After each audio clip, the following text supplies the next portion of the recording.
Assalamualaikum warahmatullahi wabarakatuh. Perkenalkan, nama saya Ilham Rozikin, mahasiswa PJJ PAI di UIN Syekh Nurjati Cirebon. Pada kesempatan ini saya akan berpresentasi tentang materi sejarah dan ruang lingkup ilmu hadis untuk melengkapi tugas mata kuliah ilmu hadis. Baik, saudara-saudaraku, perlu kita pahami tentang definisi hadis itu sendiri atau ulumul hadis, yaitu ilmu-ilmu hadis yang merupakan cabang ilmu yang perlu kita ketahui seksama ya oleh umat Islam khususnya.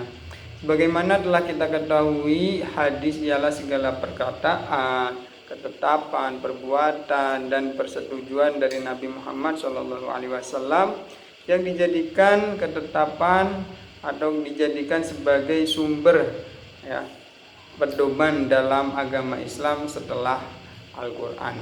Ilmu hadis ialah berarti ilmu pengetahuan ya yang mengkaji atau membahas tentang segala yang disandarkan kepada Nabi Muhammad SAW, baik berupa perkataan, perbuatan, takrir maupun yang lainnya. Maka segala ilmu yang membicarakan masalah hadis pada berbagai aspeknya berarti termasuk ilmu hadis. Nah, dan di dalamnya pun banyak sekali cabang-cabang ilmu hadis. Namun sebelum membahas itu ada fase-fase ya, historis, sejarah, dan penulisan hadis. Pada fase historis ini dikelompokkan menjadi 4 fase, di mana yang pertama tentunya adalah fase masa Rasulullah yang memberikan hadis tersebut. Kemudian turun pada masa sahabat dan dilanjutkan pada masa tabi'in dan kemudian pada abad ke-3 Hijriah. Ilmu hadis ya, pengertian ilmu hadis secara riwayah adalah ilmu yang membahas ucapan, perbuatan, takrir atau ketetapan dan sifat-sifat Nabi SAW serta periwayatannya dan pencatatannya dan penelitian lafal-lafal berdasarkan Dr. Nuruddin. Yang kemudian pengertian ilmu hadis menurut riwayat ya, pengetahuan mengenai hakikat riwayat dan riwayah, syarat-syarat, macam-macam dan hukum-hukumnya, dan mengenai keadaan para periwayat hadis atau al-rawi.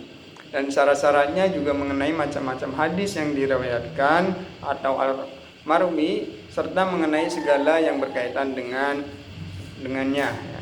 Ini menurut Ibnu Al-Aqfani. Nah, kemudian siapa saja sih tokoh-tokoh hasil kajiannya? Di sini ada tokoh-tokoh Madinah, Makkah, Basrah, dan Kufah.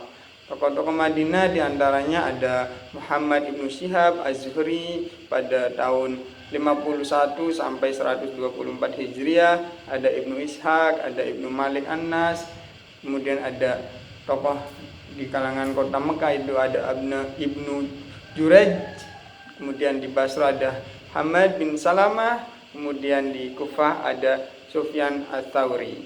Nah,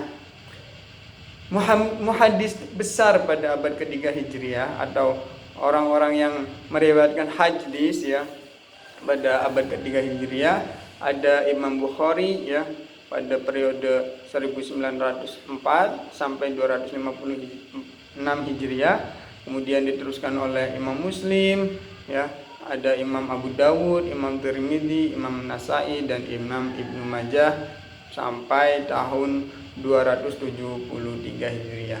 Nah, karya-karya tulis kitab-kitab hadis ya, diantaranya ya oleh para ahlul hadis ya, ada Mutawatta karya Imam Malik, ada Mushanaf karya Abdul Razak, ada Musnad karya Ahmad, dan ada Kutubus Sittah.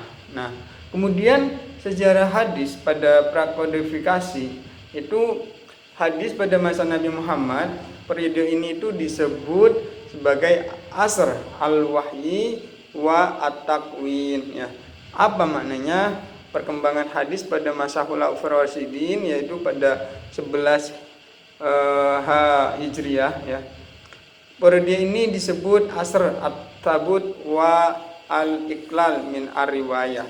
Kemudian selanjutnya ada perkembangan pada masa Khulafaur Rasyidin, ya, sampai pada masa sahabat kecil dan tabi'in, ya, yang disebut periode asar intisyar ar-riwayah ila amsar.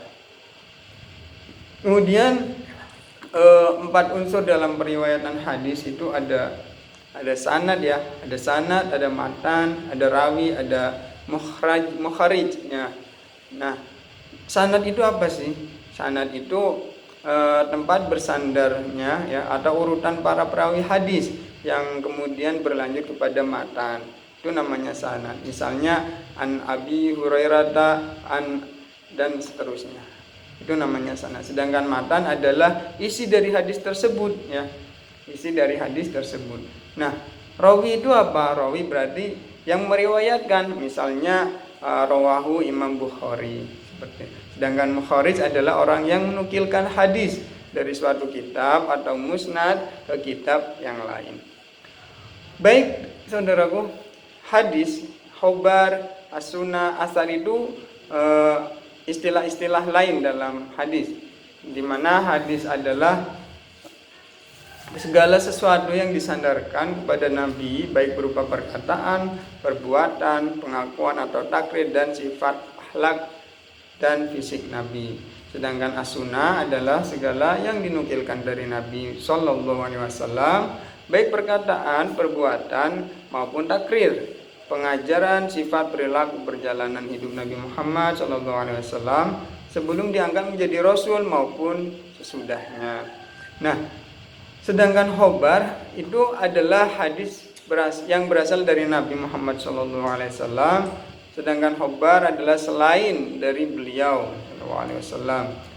Dan asar yang terakhir adalah suatu yang disandarkan kepada para sahabat dan tabi'in, baik berupa perkataan maupun perbuatan.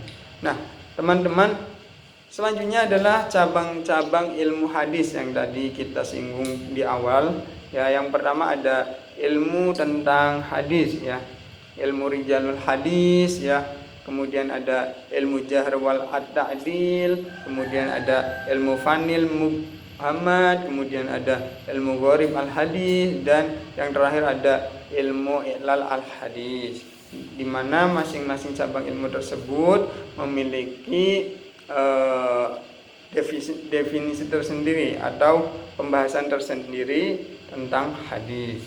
Kemudian ada yang lain juga selain yang tadi, yaitu ada ilmu talfiq al-hadis, kemudian ada ilmu nasih wa al-mansuh, dan ada ilmu tasrif wa at-tahrif, dan ada ilmu asbabul wurud al-hadis, dan yang terakhir ada ilmu mutalaah al-hadis. Baik teman-teman, itulah sekilas tentang pembahasan materi tentang sejarah dan ruang lingkup hadis. Semoga bisa dipahami tentang presentasi yang telah saya sampaikan. Semoga bermanfaat. Dari saya, kurang dan lebihnya mohon maaf apabila ada salah kata. Assalamualaikum warahmatullahi wabarakatuh.